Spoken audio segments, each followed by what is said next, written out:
ഗുരുവായൂരപ്പന്റെ അനുഗ്രഹം പല വിധത്തിൽ വന്നു ചേർന്നിട്ടുണ്ടെങ്കിലും ഒരു പ്രത്യേക അനുഭവത്തിന്റെ കഥ പറഞ്ഞു തരാട്ടോ. ഒരു കസ്റ്റമർ ഗുരുവായൂരപ്പന്റെ ചിത്രം, അതും ഒരു കയ്യില് താമരപ്പൂവും ഒരു കയ്യില് ഓടക്കോലും പിടിച്ചു നിൽക്കുന്ന ഉണ്ണിക്കണ്ണന്റെ ഫോട്ടോയാണ് വരച്ചു തരാനായിട്ട് പറഞ്ഞു. അപ്പൊ ഞാൻ ഏറെ ഇഷ്ടത്തോടും ഭക്തിയോടും കൂടി ഞാൻ ആ ഒരു ചിത്രം കംപ്ലീറ്റ് ചെയ്ത് കസ്റ്റമർക്ക് അയച്ചു കൊടുത്തപ്പോൾ ഒത്തിരി ഇഷ്ടപ്പെട്ടു എന്ന് പറഞ്ഞു. അങ്ങനെ ഞാൻ ആ ഒരു ചിത്രം കൊറിയർ അയച്ചു.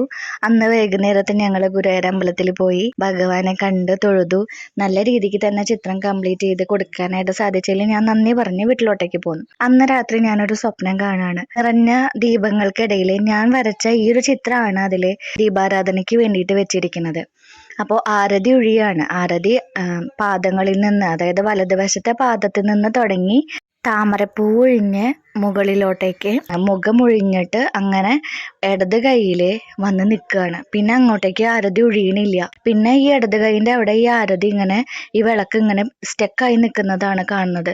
നോക്കുമ്പോൾ ഞാൻ ഓടക്കുഴയിൽ പെയിന്റ് ചെയ്തിട്ടില്ല.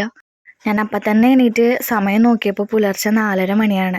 ഞാൻ ഫോണിൽ എടുത്തു വെച്ചിരിക്കുന്ന വീഡിയോയും ഫോട്ടോയും ഒക്കെ നോക്കിയപ്പോൾ ശരിയാണ്, ഞാൻ അതിൽ ഓടക്കുഴൽ പെയിൻറ് ചെയ്തിട്ടില്ല. ബാക്കി എല്ലാതും ചെയ്തിട്ടുണ്ട്. ഏർലി മോർണിംഗ് തന്നെ കസ്റ്റമർക്ക് ഞാൻ മെസ്സേജ് അയച്ചു. സാരില്ല, പോട്ടെ, കുഴപ്പമില്ല, ശ്രദ്ധിക്കാണ്ടല്ലേ. ഞാനും കസ്റ്റമറും ചെക്ക് ചെയ്തിട്ടാണ് ഞാൻ ഇവിടുന്ന് കൊറിയർ അയച്ചതേ. കസ്റ്റമർ പിന്നെ അത് ഇങ്ങോട്ടേക്ക് തിരിച്ചയച്ചു. ഞാൻ ഓടക്കുഴൽ പെയിൻറ് ചെയ്ത് വീണ്ടും കൊറിയർ അയച്ചു കൊടുക്കാനുണ്ടായത്. കസ്റ്റമർക്ക് ഈ ഒരു വർക്ക് വേറൊരാൾക്ക് റീസെൻഡ് ചെയ്യേണ്ടതായിരുന്നു. അവർക്ക് അയക്കുന്നതിന് മുന്നേ കൃത്യസമയത്ത് തന്നെ എനിക്ക് ഈ ഒരു തെറ്റ് ചൂണ്ടിക്കാണിച്ചു തന്നത് ഭഗവാൻ തന്നെയാണെന്നാണ് ഞാൻ ഇപ്പോഴും വിശ്വസിക്കുന്നത്. നിങ്ങൾക്ക് ഉണ്ടായിട്ടുണ്ടോ ഇതുപോലെയുള്ള അനുഭവം? നല്ലത് നടത്തി തരാനും ഒപ്പം തന്നെ തെറ്റുകൾ ചൂണ്ടിക്കാണിച്ചു തരാനും എന്നും കൂടെ ഉണ്ടാവണേ കണ്ണ എന്നുള്ള പ്രാർത്ഥന മാത്രം.